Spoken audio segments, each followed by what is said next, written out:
couple weeks ago, I made a video on the Netflix movie The Perfect Date. And in that video, I talked about how you can tell summer's right around the corner when Netflix starts bringing out all their teen rom-coms. And right after that, Netflix blessed us with yet another masterpiece, The Last Summer. And you better believe I'm here for anything and everything they got in the works, okay? Don't you worry about that. But I got some real issues with this movie, okay? I got a couple thoughts. So let's take a walk. The movie starts out with some good old narration about what it really means to graduate high school.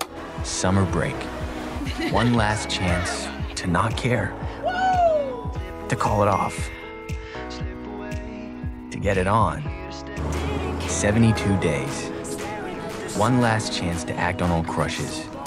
Make a few stupid decisions and go all in.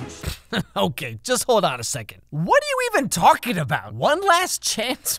You're not dying. You're just graduating high school, okay? Relax. Everything you just said gets infinitely easier from here on out, okay? Trust me, you're really overthinking this. Anyway, so this movie is kind of like Love Actually, but as a summer teen rom-com. We get a bunch of smaller, somewhat intertwined stories that play out over the course of the last summer of our lives, or whatever. For the sake of this video, I'm just gonna focus on the main story, Archie and Phoebe.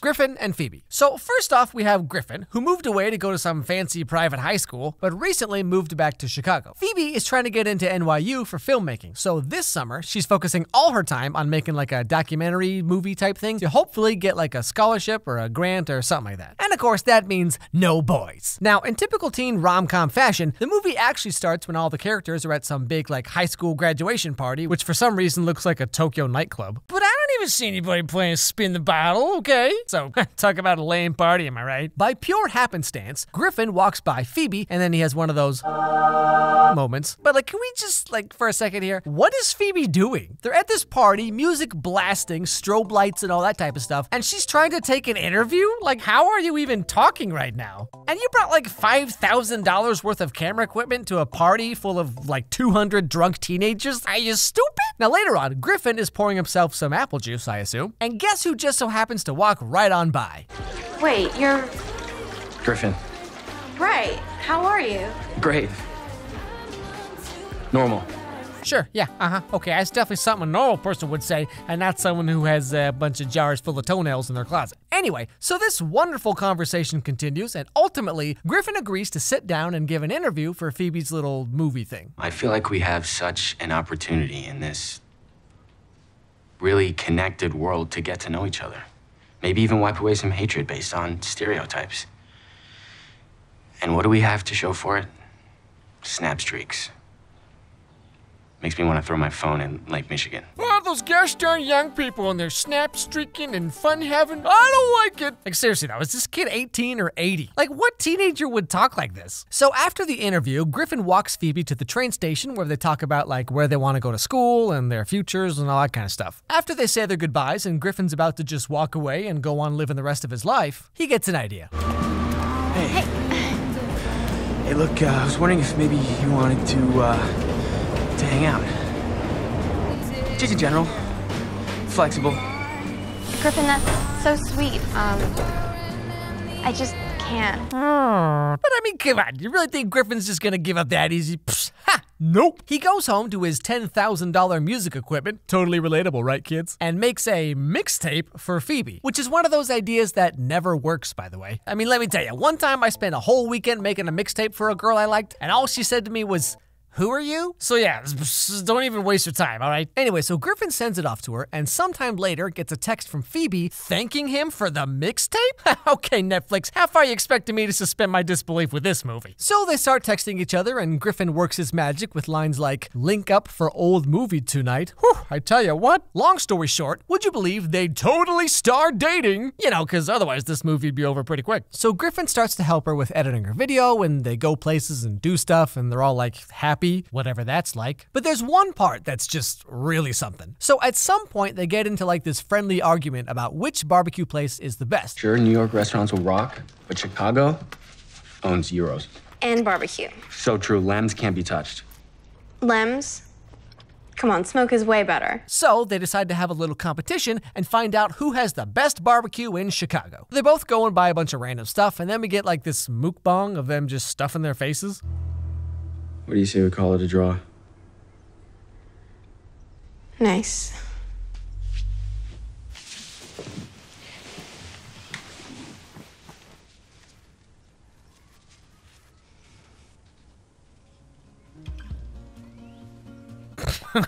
Okay, just hold on a second. I like barbecue as much as the next guy, but I don't think having your first kiss be with someone whose mouth is full of ribs and cornbread is the best way to go, you know what I'm saying? But then, seriously, they end up doing the old devil's tango right after they both ate like 5 pounds of food. Can you imagine trying to do this? I mean, sure, maybe I'm not 18 anymore, but after even just one Chipotle burrito, you know, I'm just like, I guess I'll just live on this couch forever now.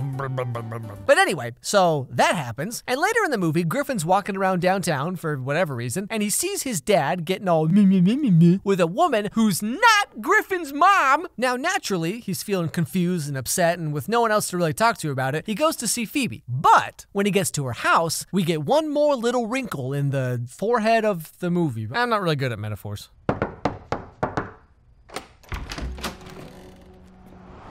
Hi, Griffin. I'm Phoebe's mom. It's so nice to finally meet you. Come on in. That's right, everybody. The woman his dad was cheating on his mom with is Phoebe's mom? What? Now, as you can probably imagine, this puts Griffin in a really awkward position. Of course, he really likes Phoebe, because I mean, come on, she's just so adorable. But now there's this whole other issue going on that she doesn't even know about, and on top of everything, he didn't even get to eat any of that cornbread the other day. So, you know, he's just a whirlwind of emotions right now. After thinking it over and weighing his options, he makes the grown-up choice to ignore the problem and hope it goes away on its own. Now, later in the movie, our characters are at another party, because, you know, everyone else gets invited to all the parties. But that's cool, guys. I didn't want to go anyway. Griffin and Phoebe go off on their own to have another one of their super deep conversations about life and the future and all that boring stuff. I think I've always sort of been an outsider on the inside. An observer, for sure. Like, my dad's not in the picture, and sometimes I fear whether I'm even capable of love. Oh my gosh, Phoebe, you're 18! What are you even talking about? You know, that's one of the things with this movie in particular, but also with a lot of shows and movies like this. The characters are supposed to be teenagers, right? Just finished high school, they're nervous but excited to go take on the world and that kind of stuff. But everyone talks and acts like they just turned 31, been working a dead-end job for like 6 years and wondering if it's not too late to just quit everything and go move to Alaska or whatever. The whole point of this movie is like, this is our last summer to be kids and not care and just have fun. But they're spending all their time like if Edward from Twilight was more emo. Love is an illusion. It's my curse to walk this world alone forever.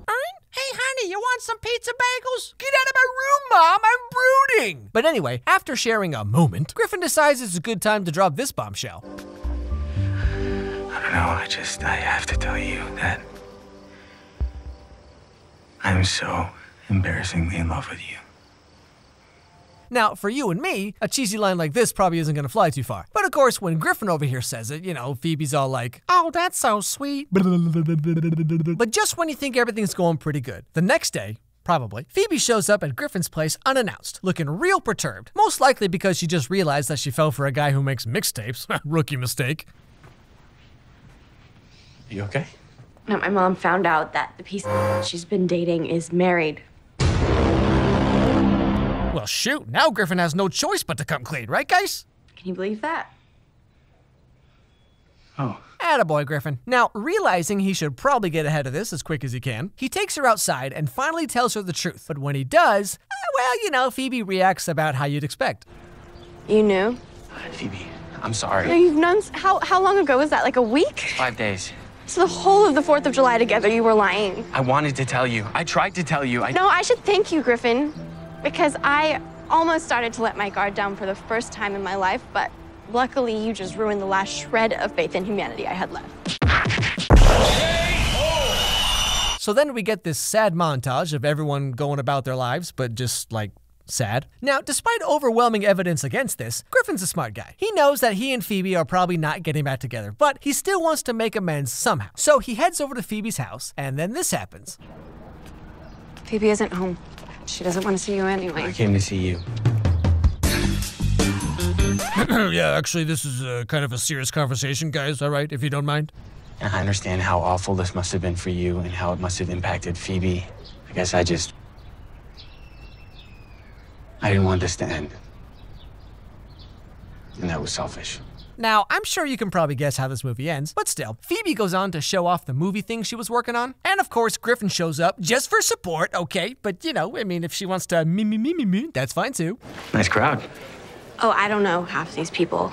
I think Mom just invited a bunch of randoms she met on the O. How was she? I really appreciate you coming to her.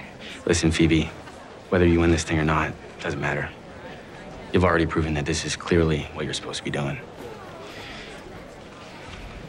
So then he walks away, disheartened, but at least he apologized and gave it a try, right? He walks over to some skating rink carnival type place to think about life and what songs he's gonna put on his next mixtape, I assume. And right then, guess who shows up? And then she's like, hi. And then he's like, hi. And then they all live happily ever after for the next week or so when they both go off to different colleges and realize that the only thing they really had in common is that they both liked barbecue, I guess. Now, like I said at the beginning of the video, although this story is like the main one, the movie has a bunch of other smaller stories that play out, you know, between all the kissing. Like we have this one guy whose entire goal that summer is to do the Devil's Tango before he goes off to college. Because as everyone knows, right, college is the one place where it's notoriously difficult to do that. But he just kind of keeps failing over and over again and nothing's really going his way. So he gives up and decides to just work and try and save some money. So we're all finished, Mrs. Davis. Oh, not Mrs. anymore. So I've got your invoice. Let me grab my checkbook. Come on in. I'll get you something cold. Unless you're in the mood for something hot. Oh, no, please, no. Okay, everybody, I'm sorry. Could we please just run that one more time? Unless you're in the mood for something hot. What is this movie? Okay, last time, I swear. Come on in. I'll get you something cold. Unless you're in the mood for something hot. Why? And trust me, there's a whole lot more scenes like this in the movie, but you'll just have to watch it for yourself. But yeah, so real talk, it's not really a bad movie per se. Like for what it is, it's enjoyable enough. I guess my main issue is just with the entire premise. It's a bunch of jaded 25-year-old teenagers who are obsessed with enjoying their last summer ever. Because, you know, once high school's over, I mean, you might as well just move into a retirement home, am I right? Gosh darn young people! And like I said earlier, everything they're trying to do in this movie only gets easier and better over the next 4 years. So like, what is this movie even about? It's like a celebration of misunderstanding how life works. But still, I guess there are worse things you could watch on a Friday night. So, you know, check it out if you want.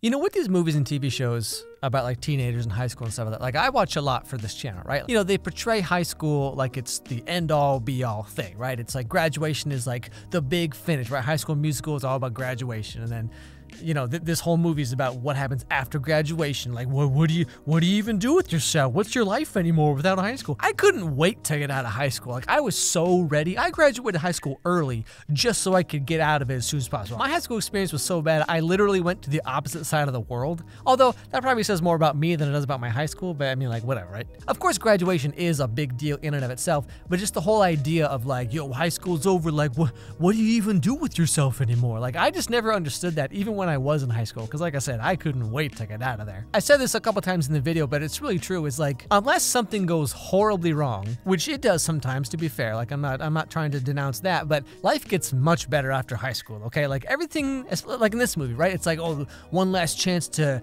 act on crushes. Like, what are you even talking about? Like I said this in one of my videos, I think, before, but it's like, whatever you think of your high school, like the best looking guy, best looking girl, the funniest guy, funniest whatever, like there's like 100 more of those at any college you go to. So it's like, what do you, don't worry, okay? Trust me, don't even worry about it. You'll be fine, okay? Trust me.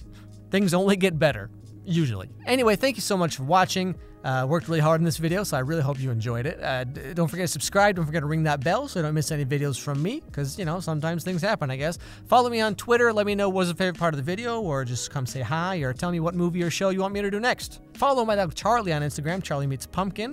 You know, get some extra cute, adorable dog in your life. And above all else, everybody, have a great day, and I'll see you all next time.